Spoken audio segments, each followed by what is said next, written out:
Presiden Prabowo Subianto kembali menegaskan sikapnya untuk memberantas korupsi dan menegakkan keadilan di hadapan para umaro dalam pengukuhan pengurus Majelis Ulama Indonesia (MUI) periode 2025-2030. Namun Prabowo menyatakan, tiap upaya pemberantasan korupsi kerap diikuti dengan perlawanan dari pihak yang terganggu kepentingannya.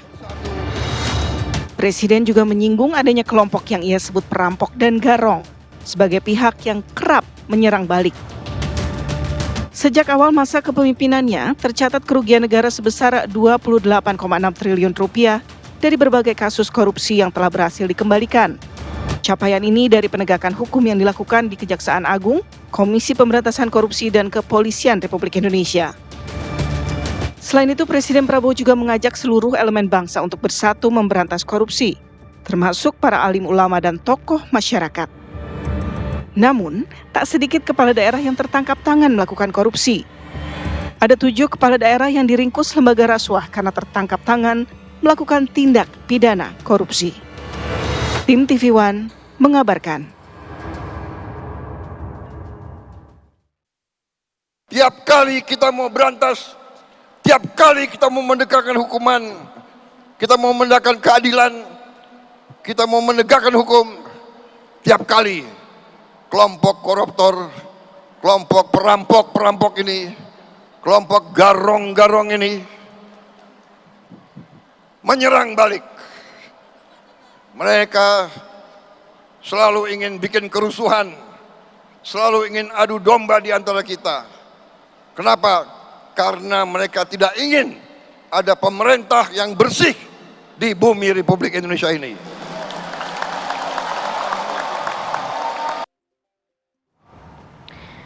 Ya, baru saja kita saksikan ini kutipan dari pernyataan atau pidato Presiden Prabowo Subianto dalam acara pengukuhan Majelis Ulama Indonesia. Ia menyatakan bahwa di bawah kepemimpinannya Presiden Prabowo Subianto ini akan memberantas korupsi di bumi Indonesia, bahkan juga sempat menyentil. Ternyata masih ada kelompok garong yang justru melawan balik dari upaya pemberantasan korupsi di bawah era Presiden Prabowo Subianto. Nah, siapa yang menjadi kelompok garong ini? Apakah bentuk serangan balik ini juga akhirnya dalam tanda kutip harus diantisipasi? Kita akan bahas hal ini dengan narasumber yang hadir pagi hari ini. Sudah ada siapa saja, Za? Sudah ada Mas Kurnia Ramadana, tenaga ahli utama Badan Komunikasi Presiden. Selamat pagi. Selamat pagi, Mas. Kurnia.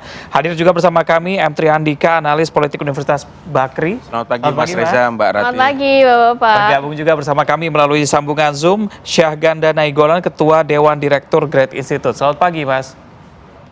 Selamat pagi, Mas Reza, Baik, Mbak saya Rati, ke dan Mas teman-teman. Kurnia terlebih dahulu. Pagi, Mas Baik. Syahganda. Mas Kurnia, ada istilah garong yang disampaikan oleh Presiden Prabowo Subianto. Sebenarnya negara sudah punya data belum sih siapakah garong-garong ini? Iya, sebenarnya cerita tentang perlawanan balik koruptor kepada negara kan bukan cerita yang baru. Sejak lama itu sudah terjadi, karena memang pada dasarnya pemberantasan korupsi itu menyentuh 2 hal. Ya. Satu, zona nyaman. Kemudian yang kedua, orang-orang yang memiliki kuasa, sumber daya, dan lain sebagainya. Sehingga di sana Presiden menyampaikan keresahan beliau terkait dengan upaya pemberantasan korupsi. Dan ada beberapa poin lagi sebenarnya dari kutipan pidato Presiden kemarin. Yang pertama misalnya, Presiden mengakui bahwa memberantas korupsi bukan persoalan yang mudah, butuh kolaborasi bersama, dan satu highlight kalimat penting, Presiden tidak akan mundur setapak pun terkait dengan upaya pemberantasan korupsi. Dan Presiden sadar bahwa memberantas korupsi itu tidak bisa dilakukan pemerintah sendiri, tapi harus kolaborasi masyarakat dan penegak hukum. Tadi pertanyaan soal istilah garong dari Presiden. Siapa garong itu kan? Selama ini kan sebenarnya cerita tentang corruptor fight back itu ada beragam bentuk. Misalnya yang pertama, ada model perlawanan koruptor menyerang aparat penegak hukum. Atau mungkin kedua, ketika ditindak oleh penegak hukum karena melakukan tindak pidana korupsi, mereka melakukan rekayasa proses hukum misalnya, menyuap aparat penegak hukum, menyuap hakim. Saya rasa di sanalah bingkai dari garong yang disampaikan oleh Presiden, dan ini sekaligus momentum refleksi selama 1 tahun ke belakang. Saya rasa itu. Mas Kurnia, tapi kalau kita berbicara, kalau dalam KBBI ini kan Garong ini perampok begitu ya. Presiden juga menegaskan bahwa saat di bawah kepemimpinannya berupaya untuk memberantas korupsi di bumi Indonesia, tapi justru ada serangan balik dari kelompok Garong ini. Bahkan dinyatakan bentuk serangan balik ini seperti apa sih sebenarnya, kan dikatakan juga kerusuhan dan lain sebagainya. Apakah bisa diasumsikan atau kita tarik begitu, ada hubungannya dengan kerusuhan di Agustus 2020? Iya, saya rasa Presiden dengan segala macam informasi yang masuk kepada beliau, saya rasa merupakan informasi-informasi yang validitasnya secara presentasi cukup tinggi. Iya. Jadi kalau beliau menyampaikan itu, berarti ada informasi yang sampai kepada beliau berkenaan dengan pelaku-pelaku tindak pidana korupsi misalnya untuk melakukan atau menciptakan situasi gaduh. Kalau kita cermati selama 1 tahun terakhir memang, apa yang bisa disampaikan oleh pemerintah dalam konteks transparansi penegakan hukum. Ya. Capaiannya saya rasa cukup baik. Sepanjang tahun 2025, ini juga penting masyarakat tahu, total aset recovery yang sudah didapatkan oleh aparat penegak hukum itu mencapai angka 28,6 triliun rupiah. Januari sampai Desember 2025, Kejaksaan Agung itu angkanya sampai 24 triliun, Polri itu 2,3 triliun, KPK itu 1,5 triliun. Dalam konteks pemulihan kerugian negara, saya rasa ini merupakan prestasi yang cukup baik dilakukan oleh pemerintah. Dan selain itu, saya rasa ini bisa dikaitkan dengan pidato Presiden. Selama ini cukup banyak kasus besar yang ditangani oleh penegak hukum. Dan trennya, ketika penegak hukum mengusut kasus besar, selalu diikuti dengan bentuk pelemahan terhadap upaya pemberantasan korupsi itu sendiri. Misalnya ada kasus PT Pertamina, kerugian negaranya tidak main-main, 285 triliun rupiah. Ada kasus PT Sritek 1,3 triliun, Taspen 1 triliun, PLTU 1 Kalbar 1,6 triliun. Jadi dari sana mungkin Presiden menangkap fenomena dan flashback ke belakang, fenomena ini sudah sering terjadi dan ini bentuk keresahan dari Presiden yang disampaikan kepada masyarakat. Oke, Mas Andika, tadi sempat dikatakan bahwa aset recovery di tahun 2025 cukup fantastis begitu ya, 28,6 triliun sepanjang tahun begitu. Ini benar-benar luar biasa, apalagi sebelumnya juga sempat dikatakan bahwa Presiden tidak bisa sendirian, harus banyak yang sama-sama fight melawan korupsi maksud saya. Dari analisis Anda, sebenarnya apa strategi yang berbeda dibandingkan dengan kepemimpinan sebelumnya? Kenapa yang sekarang bisa, yang sebelum-sebelumnya masih belum nih, Mas? Saya melihat ada satu perbedaan penting yang dilakukan oleh Presiden Prabowo dibanding dengan Presiden sebelumnya adalah membawa isu ini lebih terbuka ke meja publik. Saya melihat bahwa terminologi Garong ini adalah politik metafor yang dilakukan oleh Pak Prabowo untuk memudahkan agar masyarakat menangkap fenomena ini secara sederhana. Mungkin kalau kita sinonimkan, fenomena Garong ini kan kalau dalam bahasa-bahasa sekolahan ataupun kuliahan ataupun teori oligarki ekonomi dan sebagainya, satu terminologi yang relatif sulit ataupun tidak mudah dipahami oleh publik. Tetapi dengan mengatakan ini adalah fenomena Garong, ada Garong dalam politik ekonomi kita, Presiden memberikan sinyal kepada masyarakat bahwa ini satu akar permasalahan yang membuat ya ketimpangan di Indonesia ini terus berlanjut. Ya kalau kita lihat World Inequality Report misalnya, bahwa 10% orang terkaya di Indonesia itu menguasai 50% ya kekayaan yang ada di Indonesia. Sementara yang 50% hanya menguasai 4,1 sekian persen. Ini menunjukkan bahwa ada problem struktural di dalam tata kelola ekonomi kita, sehingga istilah Garong tersebut disampaikan oleh Presiden Prabowo untuk mengatakan bahwa ada segelintir elit ekonomi kita yang mengambil lebih banyak dari seharusnya dengan memanfaatkan sistem.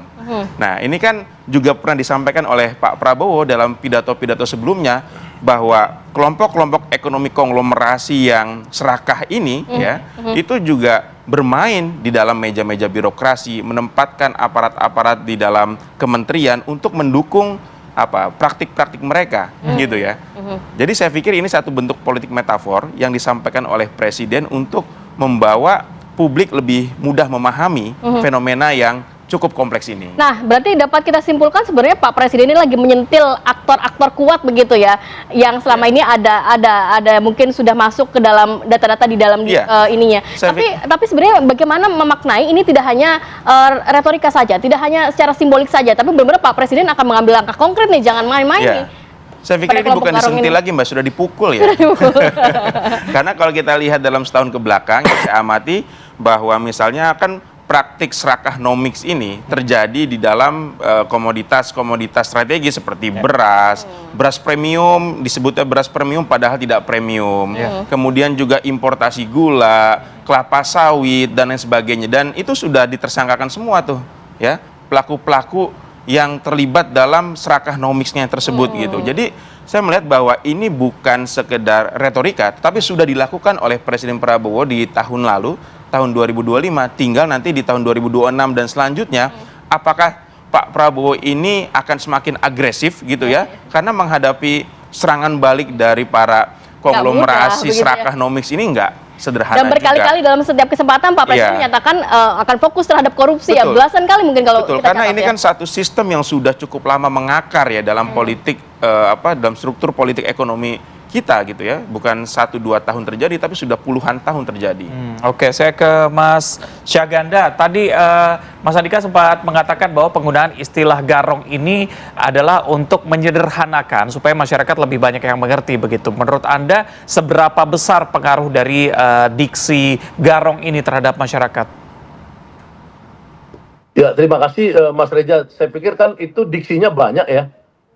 Ada garong, ada pengkhianat bangsa, ada serakah nomics, maling-maling, kan gitu ya. Jadi diksinya banyak ya. Nah, kalau kita kaitkan dengan serakah nomics, maka itu itu ada yang di luar, ada yang di dalam dong. Yang serakah kan nggak mungkin sendiri. Ada yang di dalam tubuh kekuasaan negara, ada yang di luar. Yang di luar ini kalau kita merujuk pada TV One ya, benang merah ya tentang korupsi itu 3 bulan lalu kan sudah diungkap oleh TV One tuh sekitar 20 kasus-kasus besar ya, termasuk Kota Haji, termasuk Reja Halid Pertamina, termasuk timah di Bangka Belitung ya, ekspor minyak sawit dan lain-lain. Nah, terakhir juga itu disebutkan di TV One waktu saya baca itu saya lihat itu kan kurun 2018-2023 yang di TV One itu belum masuk yang kemarin KPK masuk ke pajak dan bea cukai. Ya, ini jadi memang sebenarnya ini kan kalau kita bongkar semua korupsi ini garong maling pengkhianat bangsa ini kan menggunung terus. Dan oleh karenanya kemudian Prabowo menyadari bahwa ini terlalu besar musuhnya. Karena terlalu besar musuhnya maka dia pasti akan membuat demarkasi antara siapa kawan dia yang sebenarnya dan siapa musuhnya, baik di dalam jenderal-jenderal, orang Gerindra dan lain-lain yang dia sering sebut, meskipun orang dalam, anak teman sendiri dan lain-lain, dia butuh kepastian demarkasinya. Nah, jadi istilah-istilah dia kemukakan di MUI, di NU, di pertemuan 1.200 profesor di istana dan lain-lain itu memang untuk demarkasi siapa kawan saya. Jadi dia cari sekutu. Kebetulan pada tanggal 30 seminggu lalu saya kan ada di situ waktu teman-teman di Kertanegara di rumah Presiden itu ada Abraham Samad. Ya kan di situ di depan saya duduknya dan Abraham Samad itu diminta Prabowo memberikan semua data-data KPK selama beliau jadi ketua KPK ya. Susno Duwaji juga pernah jadi ketua PPATK. Itu diminta Pak Prabowo. Nah, artinya apa? Artinya musuh-musuh ini semakin banyak. Saya di situ menyampaikan kepada Pak Presiden itu ada orang yang mengaku penghubungnya Reja Halid. Ya, minta Rocky Gerung untuk ketemu Reja Halid di Malaysia. Nah, itu artinya apa? Artinya kan orang ini memang bergerak kan. Jadi betul bahwa orang-orang yang korban-korban atau orang-orang yang dihancurkan oleh Prabowo ini secara ideologis dan struktur itu melawan balik. Dan kita memang mencatat ya dari riset-riset kami di Great Institute memang banyak kaitannya antara uang-uang liar yang kita nggak tahu ininya itu sampai orang-orang yang demo-demo itu itu kena pil koplo semua, minum pil koplo jadi pil berani mati dan lain-lain. Mana ada demo-demo, coba lihat nanti kalau Jumhur misalkan demo buruh apa, nggak ada yang sampai segila tanggal 25 Agustus misalkan, atau demo-demo Indonesia Gelap tuh banyak disusupin. Jadi wajar presiden ini sekarang mau perang dia, itu saya pikir begitu. Ya, Bang Syagana, tapi Anda mengatakan tadi bahwa sebenarnya ini kita apresiasi bentuk komitmen pemerintah untuk memberantas korupsi begitu ya. Kalau Anda melihat apa yang perlu, apa implikasinya nanti terhadap pemerintahan Presiden Prabowo Subianto dengan sangat keras beliau mention bahkan dalam konteks politik nasional ini, Anda melihatnya bagaimana pola kelompok ini nanti bekerja dan implikasinya terhadap pemerintahan seperti apa? Langkah antisipasi apa yang harus dilakukan pemerintah begitu? Ya kalau saya lihat ini kan Pak Prabowo itu saya terjemahkan dalam pikirannya Louis Althusser ya. Jadi menurut Louis Althusser itu pemimpin ideologis seperti Pak Prabowo itu harus didukung oleh satu, birokrasi ideologis, kedua, state aparatus ideologis. Nah, state aparatus ideologis ini ya dia gunakan tentara ya, baik untuk koperasi Desa Merah Putih mempercepat pembangunan 82.000 koperasi, baik MBG makan bergizi gratis dan lain-lain, dia gunakan tentara, baik menangkap 28 koruptor ilegal yang menghancurkan yang membuat bencana di Sumatera kemarin, itu dia juga menggunakan itu. Nah, yang birokrasi ini dia agak lemah ya, karena birokrasinya ini presiden pernah menemukan ya harga dari 70 juta dicari sendiri harga oleh presiden itu board panel untuk sumbangan-sumbangan pendidikan SD yang jauh-jauh dari pinggiran Indonesia ini ya, itu presiden bisa menemukan harga 20 jutaan, 26 juta itu, padahal tadinya udah mau ditender 70 juta ya di Kementerian Pendidikan Dasar itu. Nah, akhirnya presiden nyari sendiri, dia putuskan sendiri. Jadi sepertiga harga dari yang mau ditender. Nah, jadi di birokrasi ini lemah sekali ya, efisiensi udah dilakukan, kemudian pemda uangnya ditarik ke pusat dan lain-lain. Jadi Prabowo ini mengalami satu kelemahan di birokrasinya. Jadi kalau birokrasi ini nggak cepat diperbaiki, menteri-menterinya nggak cepat di reshuffle, maka itu kemudian serakah nomik tetap akan kuat. Nah, dia pasti akan melakukan yang disebut oleh Althusser itu state aparatus ideologis. Dia mengembangkan sendiri jaringan komando dia. Ya, dalam hal ini menurut saya tentara gitu. Oke, baik Mas Kurnia, mungkin ingin menanggapi tadi ada beberapa poin yang sempat disampaikan, termasuk salah satunya adalah perbaikan bagaimana pola komunikasi dan juga koordinasi supaya serakah nomik tidak ada di dalam internal. Mungkin bisa dijawab usai jeda, tetap bersama kami di Apa Kabar Indonesia Pagi. Ternyata saya menemukan bahwa terlalu banyak kekayaan kita yang tidak berhasil kita jaga. Terlalu banyak kekayaan negara yang dicuri. Terlalu banyak kekayaan Indonesia yang hilang dari tanah kita. Terlalu banyak kekayaan kita yang dibawa lari ke luar negeri.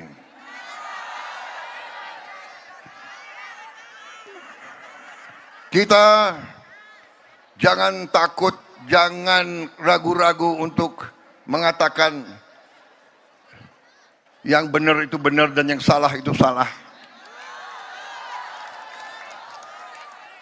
Kita tidak boleh ragu-ragu, dan saya dan pemerintah yang semimpin tidak akan ragu-ragu untuk melawan segala bentuk korupsi,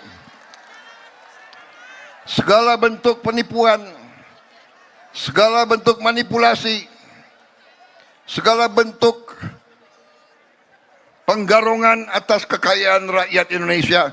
Saya tidak akan ragu-ragu dan saya tidak akan mundur setapak pun. Mas Kurnia, jadi bagaimana cara komunikasi Presiden secara internal supaya menghilangkan serakah nomik tapi dari internal, tidak di eksternal gitu, Mas? Iya, saya rasa pernyataan Presiden kemarin sebenarnya bukan hanya Presiden sebagai kepala negara dan kepala pemerintahan, tapi kalimat-kalimat kuat tentang pemberantasan korupsi itu menegaskan posisi presiden sebagai panglima penegakan hukum. Dan presiden punya tanggung jawab hukum untuk bisa memberantas korupsi. Kalau kita berkaca pada tahun 2025, kemarin lembaga indikator Profesor Burhanuddin Muhtadi baru saja merilis data survei tentang kepercayaan masyarakat terhadap lembaga negara. Dalam konteks pemberantasan korupsi, ternyata ekspektasi masyarakat yang sudah dilakukan oleh Presiden, peringkat 1 adalah memberantas korupsi. Satu. Kemudian yang kedua, 41,8% responden menilai penegakan hukum sudah baik dan sangat baik. Yang ketiga, 48,8% responden menilai pemberantasan korupsi di pemerintahan presiden berada dalam kategori baik dan sangat baik. Itu satu. Kemudian yang kedua, ada juga survei penilaian integritas KPK. Tahun 2025 ternyata angkanya naik dari 71,53 menjadi 72,32. Apakah capaian ini menggambarkan apa sebenarnya? Dua, satu, pemberantasan korupsi tentu belum cukup dengan angka-angka yang saya sampaikan tadi. Pemerintah mengakui bahwa ke depan tantangannya akan semakin berat. Tadi disampaikan soal serakah nomiks, Presiden menyampaikan banyak sekali kekayaan negara yang digarong oleh pelaku-pelaku tertentu. Maka dari itu Presiden kemarin dalam konteks meningkatkan optimalisasi keuangan negara membentuk Satgas Penertiban Kawasan Hutan. Berapa yang sudah didapatkan selama 1 tahun? 7,3 triliun rupiah. Ditambah angka pemberantasan korupsi tadi 20-an triliun, sehingga angkanya make sense bahwa selama ini sudah terlalu banyak kekayaan negara baik berupa perekonomian maupun pemanfaatan ilegal sumber daya alam dimanfaatkan secara melawan hukum oleh pihak-pihak tertentu. Maka ke depan tadi Presiden berbicara banyak uang negara yang dibawa ke luar negeri. Maka dari itu Presiden selalu bicara tentang segera undangkan undang-undang perampasan aset. Tadi disebut satu nama yang diduga terkait dengan praktik korupsi Pertamina. Kalau dengan undang-undang perampasan aset selesai itu semua. Mau dia kabur ke manapun, mau dia bawa uangnya kemanapun, dengan paket undang-undang perampasan aset, dan itu juga sejalan dengan apa yang selama ini disuarakan oleh Presiden Mas Kurnia tadi juga disampaikan oleh Bang Syahganda bahwa setelah memang komitmen pemerintah ini harus juga ada pembenahan dalam birokrasi. Nah, langkahnya akan seperti apa? Ya, misalnya kalau dalam konteks birokrasi, Presiden selalu mengatakan bahwa aparatur sipil negara tidak boleh diberikan ruang untuk melakukan praktik korupsi. Satu aturan ketika awal Presiden Prabowo memimpin Republik ini menerbitkan instruksi Presiden nomor 1 tahun 2025 tentang efisiensi anggaran. Di dalam Inpres itu tertuang secara eksplisit angka yang diharapkan dapat diefisiensi itu mencapai 300 triliun rupiah. Artinya apa?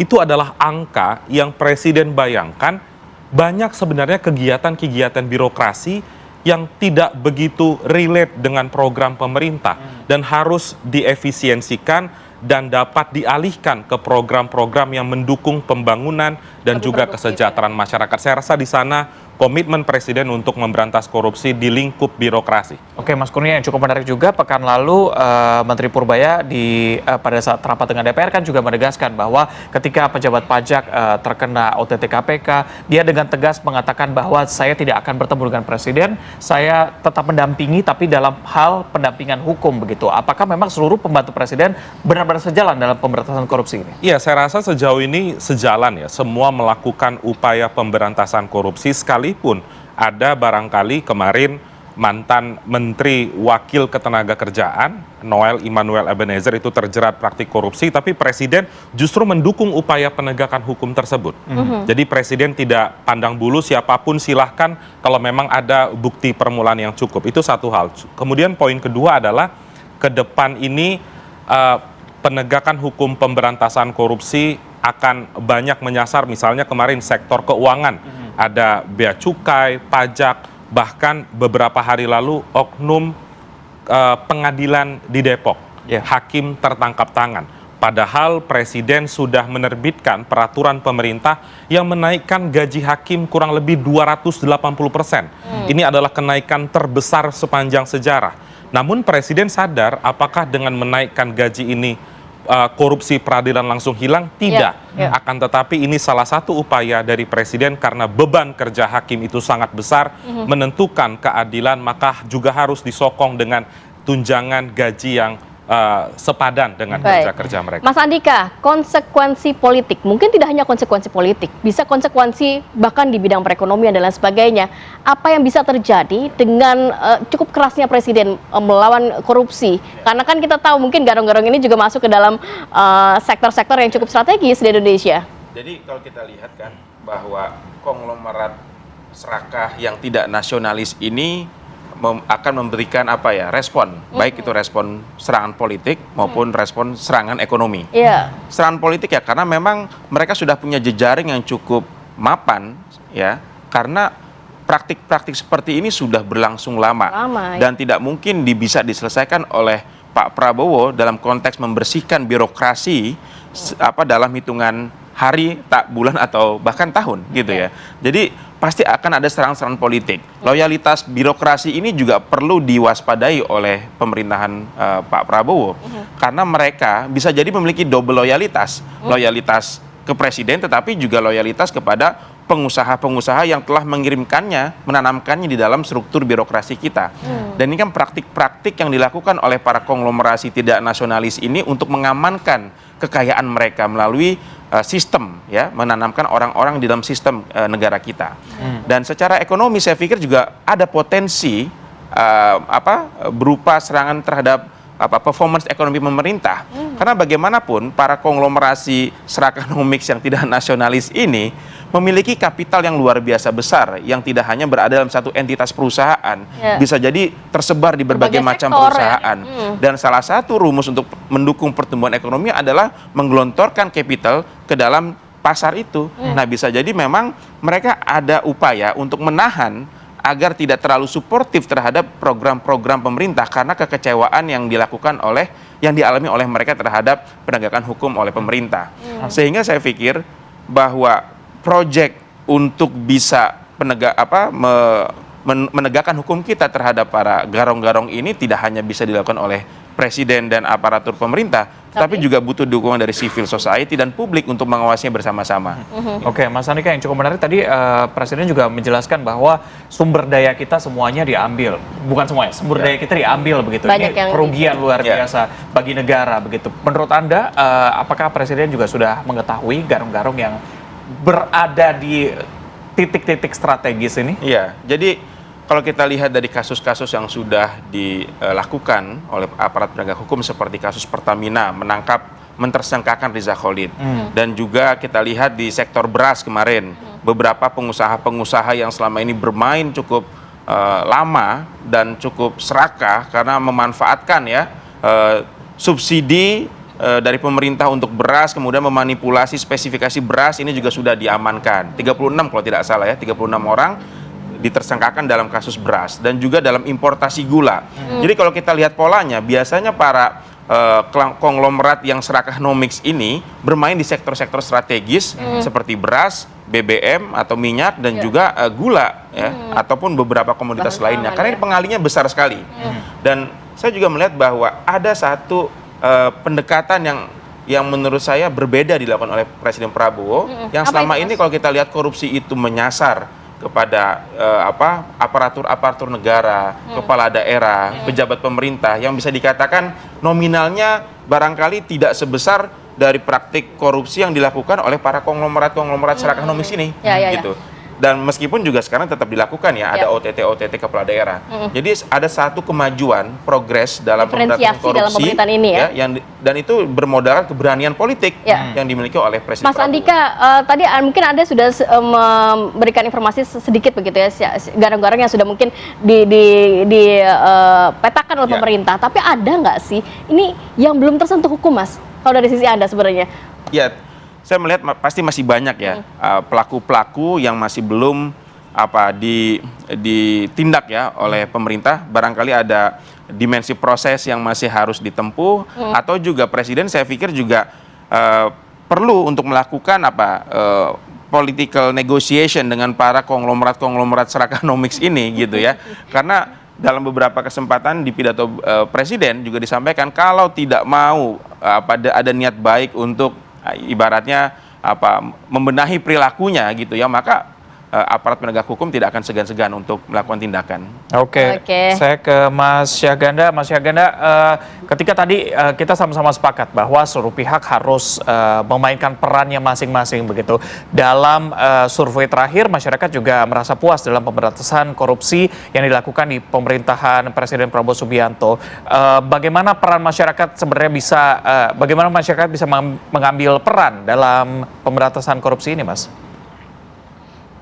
Ya, kalau masyarakat dalam konteks kekuatan civil society ya seperti NU, Muhammadiyah, ormas-ormas Islam, ormas keagamaan lainnya, kampus-kampus dan lain-lain, itu kan yang sekarang memang diajak bersekutu oleh Presiden, karena ketika dia datang ke MUI, ke mana NU kemarin, dia bilang saya dapat suntikan keberanian. Kan Presiden ngomong seperti itu kan. Karena apa? Karena dia udah tahu bahwa ya ini ada serangan balik dan ini cukup besar. Nah, tapi saya percaya bahwa karena beliau ini sudah pemimpin yang senior dan berbasis pada masa lalu sebagai kombatan, ya tentara kombatan, dia tidak akan takut. Nah, jadi kalau benar ya analisis ada seorang profesor di Jepang bahwa kapitalis kita ini sebenarnya cuma ersat kapitalisme, ya jadi ersat kapitalis yang hanya tergantung pada negara, ya mereka tuh sebenarnya tidak punya kekuatan juga karena mereka ini selama ini kaya raya karena dilindungi negara, jadi state aktor corruption ada di dalamnya.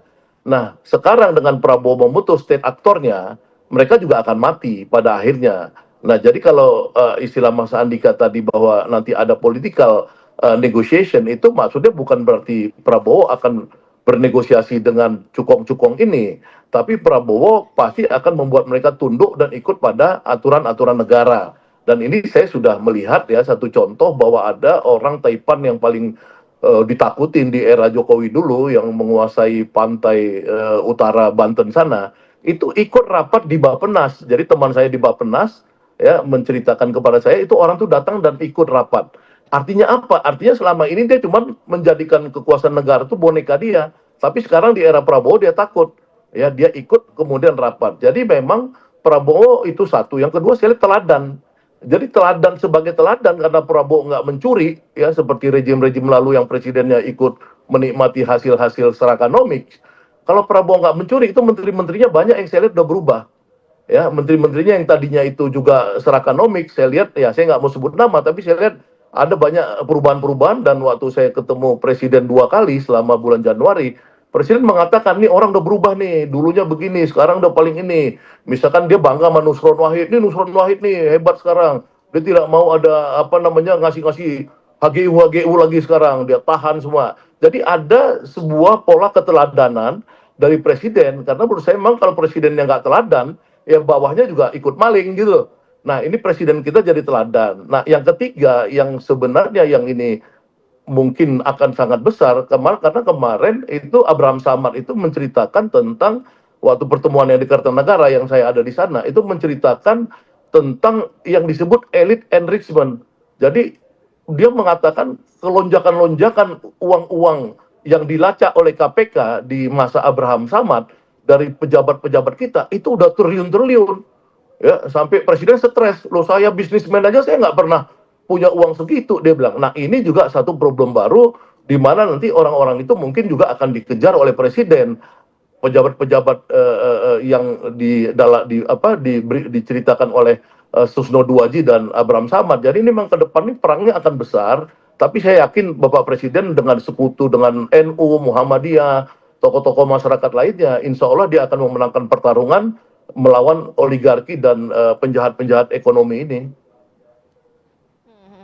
Oke, Baik, terima kasih banyak Bang Syaganda, kemudian juga Mas Andika dan juga Mas Kurnia.